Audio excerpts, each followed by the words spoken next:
Baik, Assalamualaikum dan salam sejahtera langsung dari World Trade Center Kuala Lumpur. Anda bersama saya Ehsan Yahya.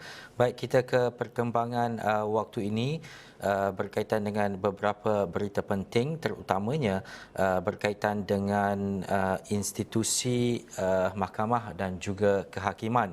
Yang mana untuk kita melihat kepada kaedah dan juga perspektif baharu bahawa keadaan dan juga semasa yang mana keadaan apabila ada laporan dan juga berita semalam terutamanya berkaitan dengan serangan terhadap hakim dan sebagainya, tetapi saya akan membawakan perkembangan ini lanjut kepada anda seketika nanti bersama dengan tetamu saya Dr. Muhammad Mohan untuk kita bercakap dengan lebih lanjut, terutamanya melihat kepada apa yang dinyatakan oleh kerajaan sebelum ini yang memberi jaminan bahawa adanya kebebasan kehakiman dan juga melihat kepada keadaan-keadaan semasa. Jadi kita nak terus saja bersama dengan Dr. Mohan ketika ini. Assalamualaikum Doktor. Waalaikumsalam. Ya, Doktor, pertama sekali untuk kita memahami dan juga melihat kepada keadaan sekarang ini, apakah Doktor merasakan ada kebebasan dalam kehakiman negara, terutamanya apabila kita bercakap berkaitan dengan isu-isu penting yang melibatkan negara, Doktor? Terima kasih. Pertama saya ingin tegaskan di sini, di negara kita ada perlembagaan persekutuan. Dan dalam perlembagaan persekutuan ada peruntukan-peruntukan, provision untuk memastikan kebebasan kehakiman, judicial independence dari pengaruh eksekutif dan badan perundangan, iaitu legislation. Jadi dia ada doktrin tu, tiga-tiga ini bebas di antara satu sama lain. Dan dalam perlembagaan persekutuan, artikel 121AB, artikel 122B dengan artikel 123 ada peruntukan untuk melantik hakim-hakim dan syarat-syarat minimum untuk melantik hakim-hakim dalam peringkat-peringkat mahkamah. Maksudnya sama ada di peringkat mahkamah tinggi atau mahkamah rayuan atau mahkamah persekutuan. Dan badan kehakiman di negara kita ini adalah benteng terakhir dalam sistem demokrasi perlembagaan. Jadi kita perlu mempertahankan institusi ini. Jadi apa yang saya lihat hari ini, kebebasan kehakiman di Malaysia dan sistem integriti kehakiman wujud dan harus dipertahankan. Jadi kita masih ingat lagi ya, hampir 34 tahun dulu, titik terendah dalam badan kehakiman berlaku pada tahun 1988 di mana 5 hakim dipecat selepas dibicara melalui satu tribunal. Tetapi alhamdulillah hari ini apa yang saya lihat, kebebasan kehakiman wujud dan tidak ada apa-apa tanda campur tangan eksekutif. Dan lebih lagi kerajaan baru-baru ini memberi jaminan bahawa badan kehakiman ini adalah bebas untuk membuat keputusan mengikut bukti-bukti dan undang-undang yang ada. Jadi satu daripada masalah yang kita tengok hari ini ialah berbanding dengan tahun 88 dengan hari ini kewujudan media sosial.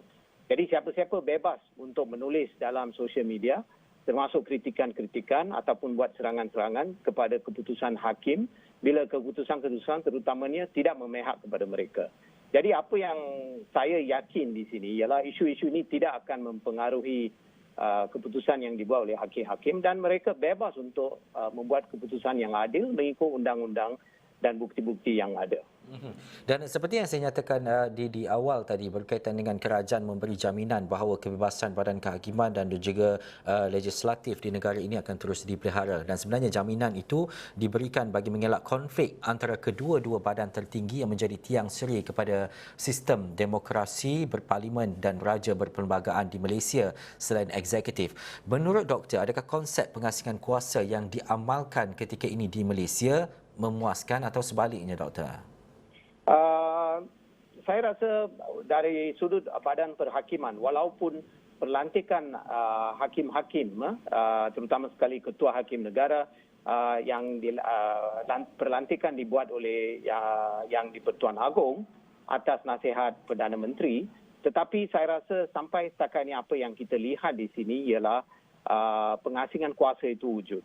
Jadi saya rasa ini memuaskan buat masa ini. Tetapi ada institusi-institusi yang lain seperti di Penguam Negara, Jabatan Penguam Negara dengan pendakwa raya. Di situ contohnya tidak berapa memuaskan. Sebab di negara kita, Penguam Negara juga berfungsi sebagai pendakwa raya. Jadi di negara-negara lain, mereka telah mengasingkan kuasa ini, pengasingan kuasa, di mana fungsi pendakwa raya dikeluarkan daripada Penguam Negara bagi memperkukuhkan kebebasan fungsi dan peranan pendakwa raya yang kini berada di bawah entiti Jabatan Penguam Negara. Jadi dia ada dua peranan, dan dia bercanggah.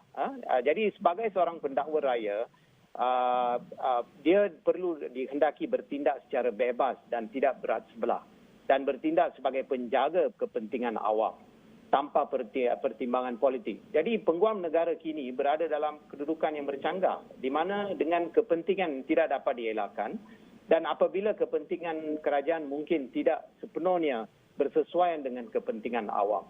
Jadi itu satu bahagian yang kita rasa perlu membuat perubahan. Tapi apa yang positif di sini ialah tidak lama 2-3 minggu dulu, Yang Berhormat Perdana Menteri kita menyatakan bahawa pengasingan kuasa ini perlu dibuat. Tapi ini satu perubahan yang bukan senang, sebab perlu membuat perubahan dalam perlembagaan, dan ini memerlukan sokongan 2/3 di Dewan Rakyat dan juga di Dewan Negara. Jadi itu satu cabaran yang kita perlu atasi. Tetapi kalau kita boleh buat perubahan ini adalah sesuatu yang baik untuk kita ke depan dalam membebaskan institusi-institusi ini supaya dia bebas. Dan juga semalam Ketua Polis Negara ada menyatakan bahawa siasatan dan juga pemantauan dibuat berdasarkan kepada mungkin ancaman-ancaman yang diterima oleh hakim berdasarkan kepada isu ataupun kes-kes tertentu. Bagaimana doktor melihat kepada masyarakat itu perlu menghormati segala tindakan dan juga perkara yang berjalan dan diputuskan di peringkat mahkamah ini, doktor? Ya. Saya memang harap sangat pihak polis bertindak dengan segera dan cepat, sebab serangan-serangan ataupun threat yang diberi pada Ketua Hakim Negara ini amat membimbangkan, dan kita perlu mempertahankan institusi kehakiman ini. Jadi itu harapan saya bahawa tindakan segera diambil, dan mereka yang membuat perkara ini perlu disiasat, dan tindakan yang seterusnya perlu diambil. Sebab macam saya kata tadi, institusi kehakiman ini adalah benteng terakhir dalam sistem demokrasi berparlimen dan di Malaysia.